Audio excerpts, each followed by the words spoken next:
Hi hello viewers, welcome back to our YouTube channel. ಸ್ನೇಹಿತರೆ, ಮಲೆನಾಡಿನ ಹೆಬ್ಬಾಗಿಲಾಗಿರುವಂತಹ ತರೀಕೆರೆಯಲ್ಲಿ ಈ ದಿನ ರಾಮನ ಮೂರ್ತಿಯನ್ನು ಪ್ರತಿಷ್ಠಾಪನೆ ಮಾಡಲಾಗುತ್ತಿದೆ. ಹಾಗಿದ್ರೆ ಬನ್ನಿ ತಡ ಮಾಡದೆ ನೂತನ ರಾಮ ಮಂದಿರವನ್ನು ನೋಡೋಣ. ಸ್ನೇಹಿತರೆ, ಈಗ ನಾವು ರಾಮ ಮಂದಿರದ ಆವರಣಕ್ಕೆ ಬಂದಿದ್ದೀವಿ. ನೀವು ನೋಡ್ತಾ ಇರಬಹುದು, ಸಹಸ್ರಾರು ಸಂಖ್ಯೆಯಲ್ಲಿ ಭಕ್ತಾದಿಗಳು ಈ ಒಂದು ದೇವಸ್ಥಾನಕ್ಕೆ ಬಂದಿದ್ದಾರೆ.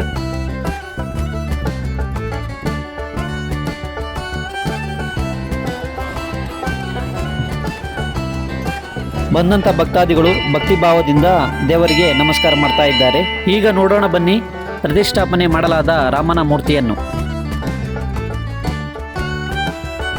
ಆಹಾ, ನೋಡ್ರಿ, ರಾಮ, ಸೀತೆ, ಹನುಮಂತ ಹಾಗೂ ಲಕ್ಷ್ಮಣರ ಮೂರ್ತಿಯನ್ನು ಅದ್ಭುತವಾಗಿ ಕೆತ್ತನೆ ಮಾಡಲಾಗಿದೆ.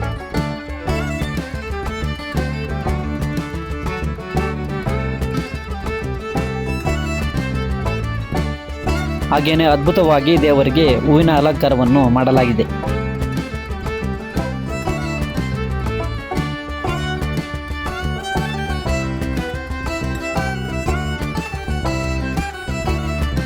ನೂತನವಾಗಿ ನಿರ್ಮಾಣವಾಗಿರುವ ಶ್ರೀರಾಮನ ದೇವಸ್ಥಾನಕ್ಕೆ ಬಂದಂತಹ ಸಹಸ್ರಾರು ಭಕ್ತಾದಿಗಳಿಗೆ ಅನ್ನ ಸಂತರ್ಪಣೆ ಕಾರ್ಯಕ್ರಮವನ್ನು ಹಮ್ಮಿಕೊಳ್ಳಲಾಗಿದೆ. ನೀವು ನೋಡ್ತಾ ಇರ್ಬೋದು, ಸಹಸ್ರಾರು ಸಂಖ್ಯೆಯಲ್ಲಿ ಭಕ್ತಾದಿಗಳು ಅನ್ನ ಸಂತರ್ಪಣೆ ಕಾರ್ಯಕ್ರಮದಲ್ಲಿ ಭಾಗವಹಿಸಿದ್ದಾರೆ.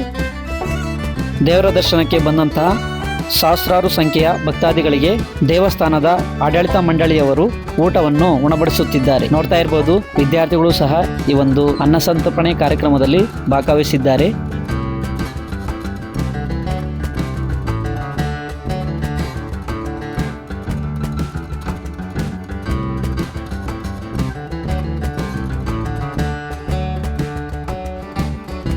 ಬಂದಂತಹ ಭಕ್ತಾದಿಗಳಿಗೆ ಶುಚಿಯಾಗಿ ಮತ್ತು ರುಚಿಯಾಗಿ ಹಾಲಿನ ಪಾಯಸ, ಜಿಲೇಬಿ, ಲಾಡು ಹಾಗೇನೆ ಅನ್ನ ಸಾಂಬಾರನ್ನು ವಿತರಣೆ ಮಾಡಲಾಗುತ್ತಿದೆ.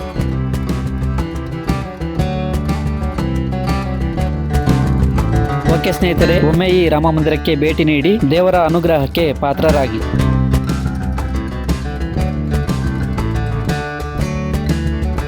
ಓಕೆ ಸ್ನೇಹಿತರೆ, ಮಾಹಿತಿ ಇಷ್ಟವಾದರೆ ದಯವಿಟ್ಟು ಸಬ್ಸ್ಕ್ರೈಬ್ ಆಗಿ, ಹಾಗೆಯೇ ಲೈಕ್ ಮಾಡಿ, ಹಾಗೆಯೇ ನಿಮ್ಮ ಬಂಧು ಮಿತ್ರರಿಗೆ ಶೇರ್ ಮಾಡಿ.